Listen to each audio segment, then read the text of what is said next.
How is it if an unborn person is born 2 months premature, it will now have a right to live, that the same unborn person wouldn't if the same unborn person stayed in the womb the full 9 months?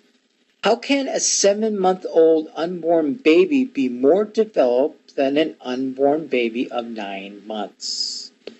So if someone was in a terrible car accident and in critical condition, should it be illegal for them to get artificial aid? Or is that a double standard in play here? Here's a quote: that the woman's right is absolute and that she is entitled to terminate her pregnancy at whatever time, in whatever way, and for whatever reason she chooses. End quote. That was the Supreme Court in the Roe v.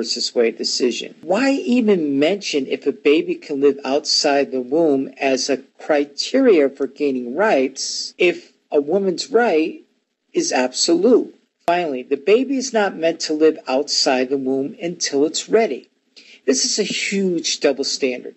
Consider a truck driver that once told me that he was out of work for 7 months after having surgery on his shoulder. In fact, if you were to add up the recovery time for heart surgery, hip, knee, back, and all major surgeries, etc., I'm sure it would be over 9 months of recovery time, and yet the unborn will grow and develop all of these while in the womb, which is like a recovery room.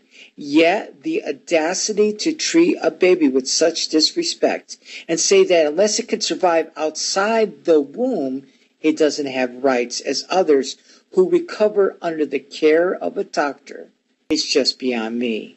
Also, what about those who are hooked up to dialysis machines? Should those and others' right to live also be taken away? By the way, see what happens if you smash some bald eagle eggs and get caught? I assure you it won't be pretty. You're looking at a penalty of 1 year in prison and a $100,000 fine for an individual, $200,000 for an organization. In September 2005, a Florida land development company was responsible for destruction of the eagle's nest tree.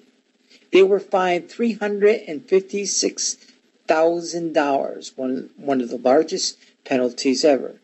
Now, I believe the bald eagle should be protected since it is our national bird. One may argue that yes, it is an endangered species and deserves protection, even though some say it's no longer an endangered species.